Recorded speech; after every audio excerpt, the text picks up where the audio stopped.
So in this lecture, we will discuss law of chemical equivalence. So this is the statement of the law. It states that one equivalent of an element combined with one equivalent of another element means element in a compound, they always combined according to their equivalent weight. And in a chemical reaction, equivalent and milli-equivalent of reactant react in equal amount to give same number of equivalent or milli-equivalent of products. So here is the example, like first is a chemical reaction. A moles of A, B moles of B combine to form C moles of C and D moles of D. मतलब small a b c d जो है वो है coefficient है, capital A B जो है reactant है, सी और डी प्रोडक्ट है. तो मिली इक्विवेलेंट एम ई क्यू का मतलब है मिली इक्विवेलेंट. मिली इक्विवेलेंट होता क्या अभी बता रहा हूँ इसके बाद. तो मिली इक्विवेलेंट जैसे मिली मोल्स ऐसे मिली इक्विवेलेंट है ना of A equal to milliequivalent of B. A और बी के जो मिली इक्विवेलेंट है वो सेम होंगे. Means any substance in a chemical reaction, any two substance like A and B, they always combined according to their milli equivalent. अगर A के 10 मिली equivalent हैं तो B के भी 10 ही उसके साथ कंबाइन करेंगे, C के भी उतने ही बनेंगे और D के भी उतने ही बनेंगे. अगर हम कंपाउंड लें तब एक एलिमेंट जो जैसे इस कंपाउंड के अंदर दो एलिमेंट हैं M और N, तो M के जितने मिली इक्विवेलेंट है, कोई भी मेटल हो सकता है, N भी कोई भी एलिमेंट है, उतने मिली इक्विवेलेंट इसके होंगे, उतने मिली इक्विवेलेंट उसके होंगे. मतलब इक्वेशन के अंदर रिएक्टेंट के मिली इक्विवेलेंट इक्वल होते हैं और किसी कंपाउंड के अंदर उसके जो एलिमेंट है उनके मिली इक्विवेलेंट इक्वल होते हैं. मिली इक्विवेलेंट को समझने के लिए हम कहा जाएंगे, नॉर्मेलिटी की डेफिनेशन पे. तो नॉर्मेलिटी फर्स्ट चैप्टर में किया था. Number of gram equivalent of solute in 1 liter of solution. ये था normality, number of gram equivalent. तो इसको लिखते थे normality equal to number of gram equivalent. ये नंबर ऑफ ग्राम इक्विवेलेंट और इक्विवेलेंट एक ही बात है, ठीक है. जैसे नंबर ऑफ मोल्स होता है जैसे ऐसे ही नंबर ऑफ ग्राम इक्विवेलेंट. नीचे क्या आ जाएगा, volume of solution in litre. तो अगर हम लिखेंगे इक्विवेलेंट या ग्राम इक्विवेलेंट है ना, तो वो इक्विवेलेंट जो है किसके इक्वल आ जाएंगे, normality into volume in litre. अगर लिखें मिली इक्विवेलेंट, अब मिली हो गया तो मिली का मतलब क्या आ जाएगा, 1000 से मल्टीप्लाई मीन्स वॉल्यूम ml में ले लें. अगर नॉर्मेलिटी को वॉल्यूम से मल्टीप्लाई करते हैं और वॉल्यूम ml में है तो उसको बोलते हैं मिली इक्विवेलेंट. मिली इक्विवेलेंट को हम ऐसे लिखेंगे MEQ. जैसे अगर मोलैरिटी की डेफिनेशन ले लें, मोलैरिटी क्या होती है, number of moles divide by volume of solution in litre. अगर आप लिखोगे मोल्स तो किसके इक्वल आएंगे, molarity into volume in litre. अगर लिखना हो मिलीमोल, मिलीमोल्स, तो वो किसके इक्वल आ जाएंगे, मोलैरिटी इनटू वॉल्यूम इन ml. तो ये है हमारे पास मिली इक्विवेलेंट और मिलीमोल की डेफिनेशन और कैसे हम कैलकुलेट करेंगे. तो नॉर्मेलिटी कैसे कैलकुलेट करते हैं उसके लिए लास्ट चैप्टर में पढ़ा था, एसिड के लिए, बेस के लिए. लेकिन इसमें एसिड बेस नहीं होगा, इसमें क्या होगा, फॉर सम ऑक्सीडाइजिंग एजेंट और रिड्यूसिंग एजेंट. ऑक्सीडाइजिंग और रिड्यूसिंग एजेंट के लिए नॉर्मेलिटी कैसे कैलकुलेट करेंगे, उसका मास, एटॉमिक मास या मोलर मास ले, और नीचे आ जाएगा उसका change in oxidation number. Change in oxidation number जैसे सपोज हमारे पास एग्जांपल है KMnO4. KMnO4 जो है वो Mn2 पॉजिटिव में कन्वर्ट होता है ये याद भी रखना होगा आपको, एसिडिक मीडियम में।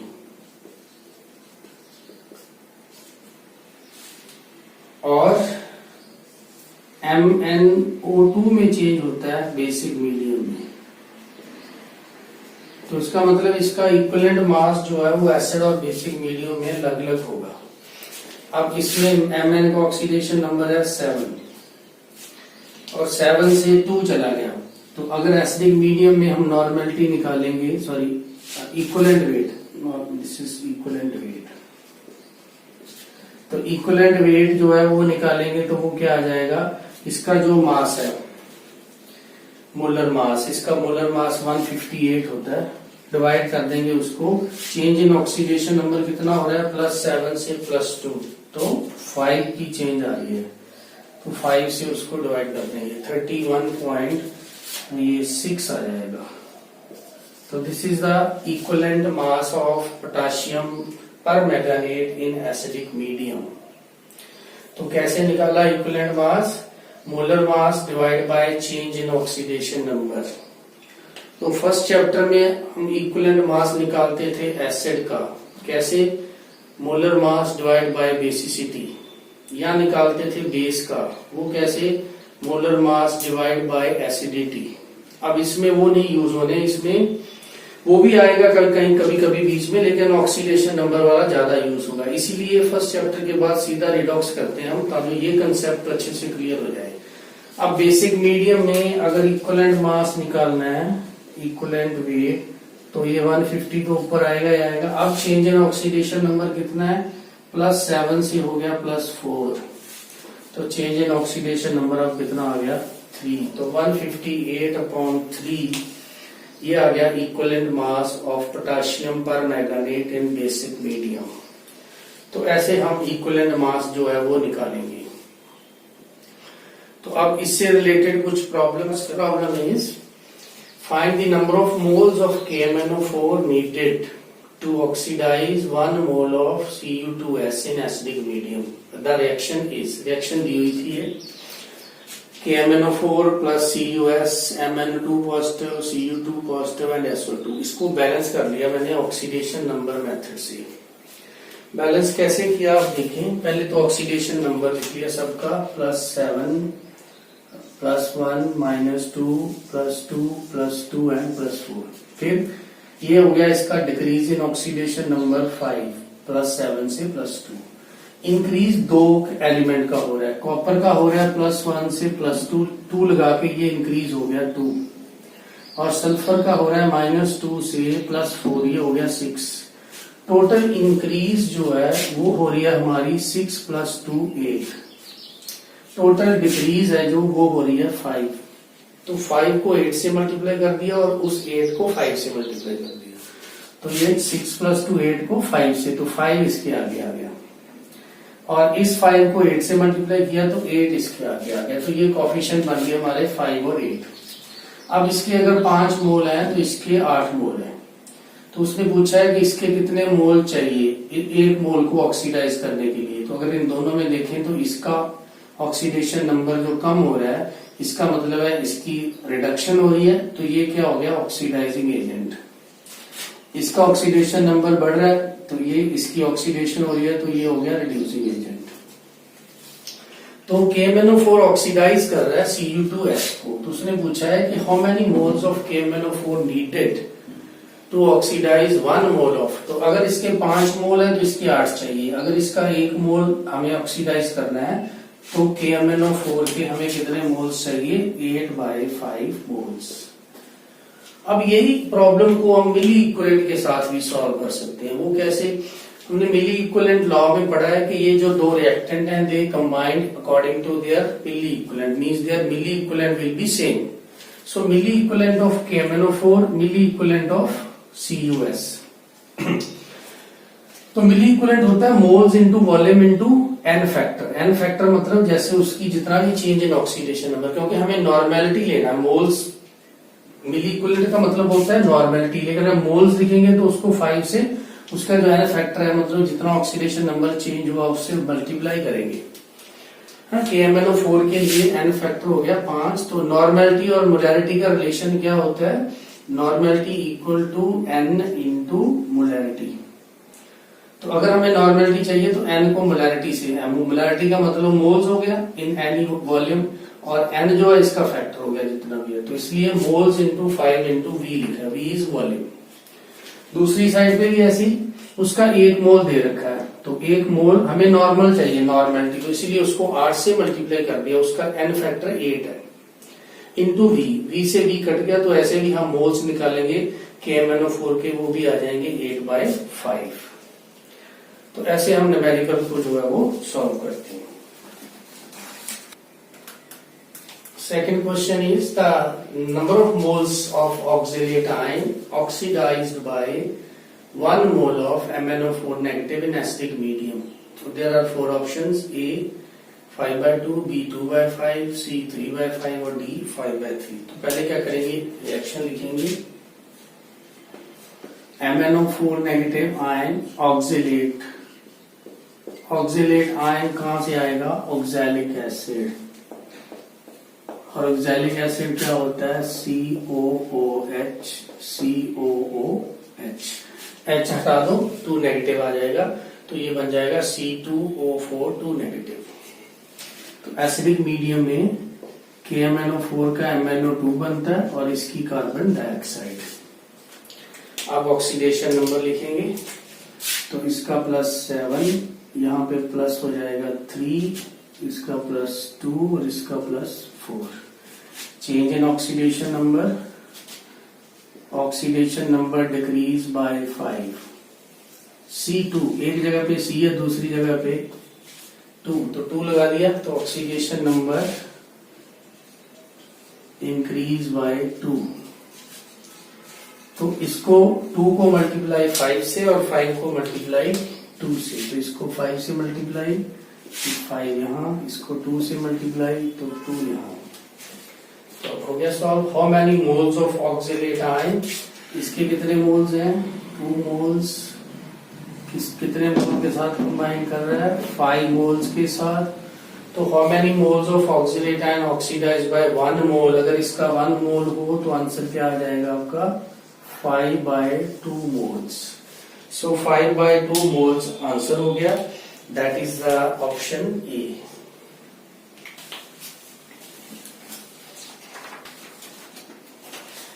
Third problem, how many milliliter of 0.02 molar KMnO4 solution would be required to exactly titrate 25 ml of 0.2 molar FeNO3 twice solution? First thing is titrate. Titrate का मतलब होता है reaction between two substances.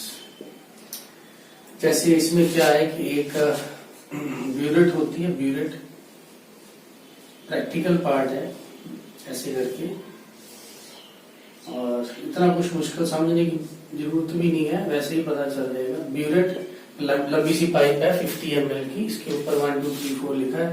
ये है हमारा conical flask. करते क्या है इससे रिएक्शन, जैसे इसमें एक एसिड डाल दिया, एसिड में थोड़ी सी फेनोफ्थलीन डाल दी, इंडिकेटर। फेनोफ्थलीन एसिड में कलरलेस होती है, बेसिक सॉल्यूशन में पिंक, इंडिकेटर है ये, 10th में पढ़ा भी होगा आपने। ब्यूरेट में डाल दिया एसिड, सॉरी बेस, तो इसमें इस ब्यूरेट से इसमें धीरे धीरे बेस ऐड करेंगे जब तक ये न्यूट्रल नहीं हो जाता, pH 7 नहीं हो जाता। तो ये एसिड कितना स्ट्रॉन्ग है ये कहां से पता चलेगा कि हमारा बेस कितना यूज हुआ। जितना एसिड स्ट्रॉन्ग होगा उतना बेस ज्यादा यूज हो जाएगा। इसको ही कहते हैं टाइट्रेशन। ओके, मतलब ये रिएक्शन है, दो सब्सटेंस के अंदर एक रिएक्शन है। अब इसमें एक तो KMnO4 है, उसके अगेंस्ट है हमारा FeNO3 ट्वाइस। तो पहले तो क्या करेंगे, 2 मेथड है इसके, इस क्वेश्चन को सॉल्व करने की। तो मेथड 1 में यूज करेंगे मोल कंसेप्ट, मीन्स हम मोल मेथड यूज करेंगे, that is a mole concept method. उसमें पहले हम लिख लेंगे millimoles, millimoles of KMnO4। Millimoles कैसे निकालते हैं, उसकी मोलैरिटी इनटू उसका वॉल्यूम, मोलैरिटी उसकी है 0.02, वॉल्यूम उसका हमें पता नहीं, वो निकालना है। तो वॉल्यूम मिलीलीटर ml में ही आएगा, बिकॉज मिलीमोल का मतलब वॉल्यूम इन ml ही होता है। ऐसे ही आ जाएगा हमारा दूसरा, मिलीमोल्स ऑफ FeNO3 इसका आ जाएगा 0.2 इंटू 25, ठीक है, 0.25 इंटू 25, ये इसके दोनों के मिलीमोल्स हो गए। अब क्या करेंगे इसमें इसका फैक्टर n फैक्टर निकालेंगे, क्योंकि हमें इक्विवेलेंट, दोनों का इक्विवेलेंट सेम होता है, मिलीमोल्स नहीं सेम होते, मिली इक्विवेलेंट सेम होते हैं। तो मिली इक्विवेलेंट, मिलीमोल्स को मिली इक्विवेलेंट में कन्वर्ट करने के लिए इनका हमें n फैक्टर पता होना चाहिए कि ऑक्सीडेशन नंबर किसमें कितना कितना चेंज हुआ है। जैसे KMnO4 है जो, वो MnO2 में, जहां हम क्या करते हैं, अगर मोल कंसेप्ट प्योर में यूज करना है तो हम इस रिएक्शन को लिख लेंगे ऐसे, MnO4 plus Fe2 positive, acidic medium Mn2 plus Fe3 plus. इस रिएक्शन को हमने बैलेंस भी किया है रिडॉक्स रिएक्शन चैप्टर के अंदर, है ना, ऑक्सीडेशन नंबर मेथड से इसको बैलेंस कर लेते हैं। चलो, ये हो गया +7, ये हो गया +2, ये हो गया +2, ये हो गया +3। तो ये ऑक्सीडेशन नंबर जो है डिक्रीज हो गया 5, यहाँ पे ऑक्सीडेशन नंबर बढ़ गया 1, तो ये यहाँ 5 आ जाएगा, यहाँ 1, तो यहाँ भी 5 आ जाएगा। अब इधर ऑक्सीजन कितने हैं, 4, है ना, ऑक्सीजन बैलेंस करेंगे तो उधर 4 वाटर आ जाएंगे, और हाइड्रोजन बैलेंस करने के लिए इसमें 8 H पॉजिटिव। तो ये रिएक्शन पूरी बैलेंस हो गई। अब जब मिली इक्विवेलेंट दिए हैं तो उसको डिवाइड कर देंगे उसके कोफिशिएंट से। जैसे ये है ना हमारा फर्स्ट, तो ये है हमारा 0.02 इंटू V डिवाइड बाई 1 उसका कोफिशिएंट है, equal to 0.2 into 25 divide by 5, तो यहां से V आ जाएगा आपका आंसर, ठीक है। तो जितने जितने मोल आ गए उससे उसको डिवाइड कर दिया। तो एक्चुअल में ये है कि अगर हम इसको मिली इक्विवेलेंट से भी करते तो Mn का ऑक्सीडेशन नंबर चेंज कितना हो रहा है, 5, इसका मतलब उसका n फैक्टर 5 हो गया, और Fe का ऑक्सीडेशन नंबर चेंज हो रहा है 1, तो उसका n फैक्टर 1 हो गया।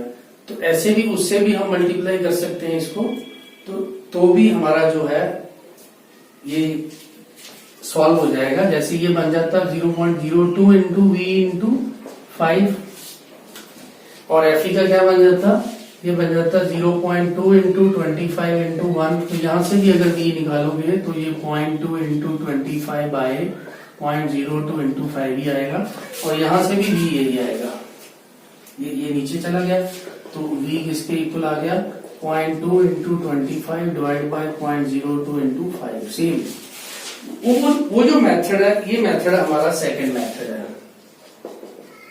मेथड 2, जिसमें रिएक्शन को पूरा बैलेंस करने के लिए जरूरत नहीं है, हम मिली इक्विवेलेंट यूज करते हैं। मतलब ये मिली इक्विवेलेंट कैसे हुआ, ये मिली मोल्स है, तो नॉर्मेलिटी अगर हम इसको 5 से मल्टीप्लाई कर दें, 5 इसका n फैक्टर है, तो ये बन जाता है नॉर्मेलिटी, V वॉल्यूम आ गया उसका। इस साइड भी ये इसकी molarity, molarity into n factor become normality, normality into volume become milliequivalent. अब ये हमारा क्या बन गया, मिली इक्विवेलेंट ऑफ KMnO4, और ये बन गया मिली इक्विवेलेंट ऑफ FeNO3 ट्वाइस। तो ऐसे भी सॉल्व करोगे तो वही आएगा, अगर इक्वेशन को बैलेंस करके मोल कंसेप्ट यूज करेंगे तो भी वही आएगा। तो आंसर इसका सॉल्व करने के बाद आ जाएगा 50 ml, ठीक है। तो आंसर इज 50 ml। सो ऐसे हम ऐसे क्वेश्चंस को दो मेथड से सॉल्व कर सकते हैं। डायरेक्टली मिली इक्विवेलेंट अप्लाई करो, उसके लिए आपको n फैक्टर बताना चाहिए, और n फैक्टर क्या होता है, चेंज इन ऑक्सीडेशन नंबर।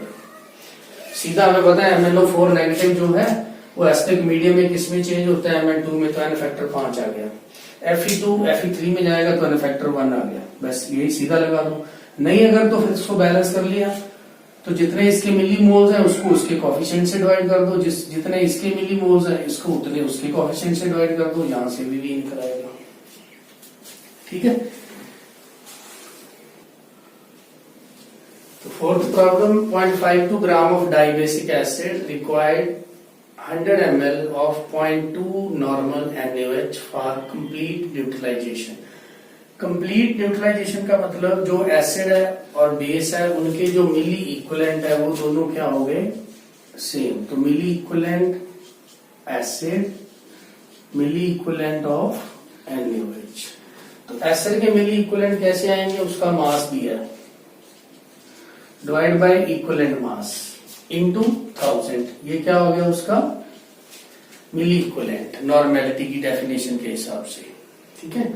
तो इसके मिली इक्विवेलेंट कैसे है, वॉल्यूम, नॉर्मेलिटी है 0.2 इंटू वॉल्यूम इन ml, तो इंटू 100 कर दिया। तो यहां से E की वैल्यू जो है वो ऐसे ये कट गई।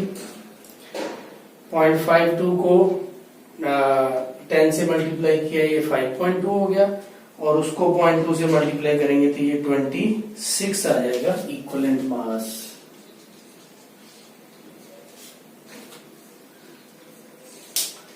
तो E is a 26।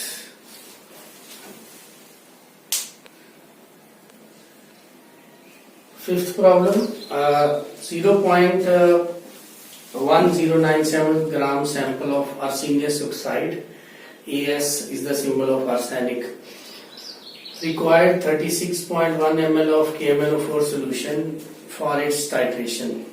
The molarity of KMnO4 solution is 4 options: A 0.02, B 0.04, C 0.0122 and D is 0.3। तो क्या करेंगे, इक्विवेलेंट निकालेंगे दोनों के।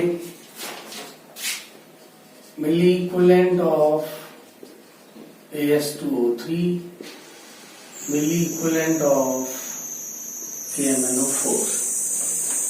तो उसके लिए हमें n फैक्टर भी चाहिए। तो n फैक्टर के लिए हम एक रिएक्शन लिखेंगे, AS2O3 plus KMnO4 that changes to arsenious। ये जो ज्यादा टिपिकल रिएक्शन होती है वो आपको प्रॉब्लम में दी होती है ज्यादातर केसेस में। तो ये ASO, तो इसमें आर्सेनिक +3 हो गया, इसमें आर्सेनिक हो गया 8 3 5, लेकिन इधर हमें 2 लगाना पड़ेगा। तो इसमें KMnO4 है +7 और इसमें है +2। एन फैक्टर KMnO4 का देखें तो 5 है और आर्सेनिक का देखें तो 4 है, ठीक है। इसका एन फैक्टर 4 हो गया, इसका एन फैक्टर 5 हो गया। तो मिली इक्विवेलेंट का मतलब होता है इक्विवेलेंट वेट। मास दिया है 0.1097, डिवाइड करेंगे इसके इक्विवेलेंट मास से, मोलिकुलर मास से कर देंगे, तो that is 198 multiply 4 into 1000।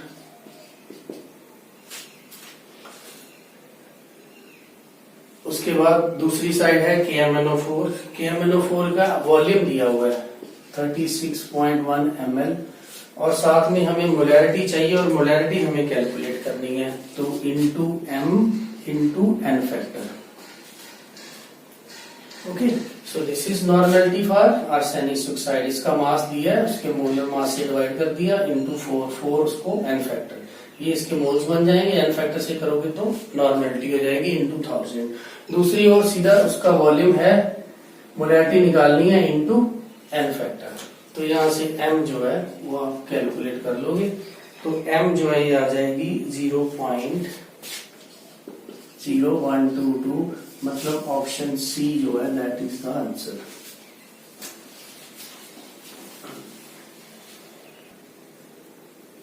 Next question, in basic medium, CrO4 2 negative oxidizes S2O3 2 negative to form SO4 2 negative and itself changes to CrOH4 negative। मतलब पूरी इक्वेशन की इंफॉर्मेशन इसमें दे दिया, आप इक्वेशन लिखिए, उसको सीधा बैलेंस भी कर सकते हो, जैसे मोल कंसेप्ट मेथड भी लग सकता है ना। मिली इक्विवेलेंट लगाना है तो सीधा हमें n फैक्टर चाहिए। How many ml of 0.154 molar CrO4 negative are required to react with 40 ml of 0.246 molar S2O3 2 negative? तो लिखेंगे क्या, milliequivalent of CrO4 negative, milliequivalent of S2O3 2 negative। इसका जो एन फैक्टर है, क्योंकि ये change हुआ है S2O3 2 नेगेटिव से SO4 2 नेगेटिव में, मतलब इसका +2 था +6 हो गया, तो 2 सल्फर लगाएंगे तो 4, तो एन फैक्टर इसका 4 आ जाएगा। पोटाशियम डाइक्रोमेट का जैसे क्रोमेट आयन है, ये चेंज हुआ है CrOH4 नेगेटिव में, तो इसके +6 था, यहाँ पे +3, तो इसका एन फैक्टर है जो वो आ जाएगा 3। तो अब इसके मिली इक्विवेलेंट कितने होंगे,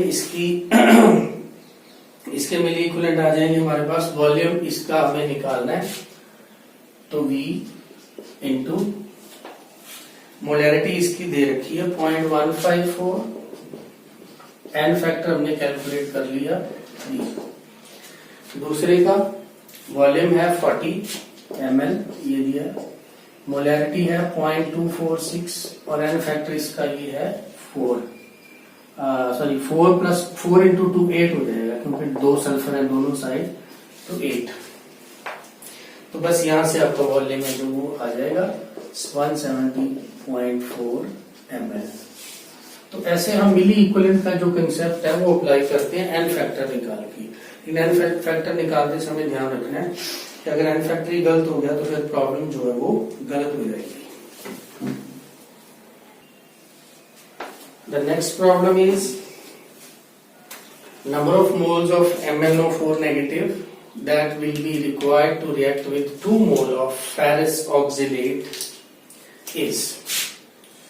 Ferrous means Fe2 positive, oxalate means C2O4 2 negative. So collectively it is called ferrous oxalate. So when you write the reaction MnO4 negative plus ferrous oxalate like this, to form Mn2 plus ferrous change into ferric and oxalate change into carbon dioxide. So this is the reaction. This is very important reaction. Change in oxidation number, manganese 7 2, तो manganese का oxidation number जो है that decrease by 5। Iron +2 है यहाँ, क्योंकि ये ferric ion था ऐसे, तो +2 change into +3, oxidation number increase by 1। Carbon का लिखिए, यहाँ पे +3 है, यहाँ पे +4 और 2 लग जाएगा, ऑक्सीडेशन नंबर इंक्रीज बाय 2। 1 था लेकिन डबल हो गया तो 2 हो गया। अब इंक्रीज इन ऑक्सीडेशन नंबर है 3 कलेक्टिवली, 2 तो बढ़ रहा है कार्बन का और 1 आयरन का ना, तो इंक्रीज इन ऑक्सीडेशन नंबर है, ये भी इंक्रीज है 1 और ये भी इंक्रीज है 2, तो इंक्रीज इन ऑक्सीडेशन नंबर है 3 और डिक्रीज कितना है, डिक्रीज है 5। तो हम क्या करेंगे, 5 वाले को 3 से मल्टीप्लाई, यहाँ 3 और इसको 5 से मल्टीप्लाई तो यहाँ 5। तो अब इसके कितने मोल्स हो गए, 3 मोल्स, ऑक्सीडेट के 5 moles. Now the question is how many moles of MnO4 negative that will be required to react completely with 2 moles of. तो इसका अगर 1 मोल हो तो इसके 3/5, इसके अगर 2 मोल हो तो 3/5 into 2 6/5। So your correct option is A. Okay.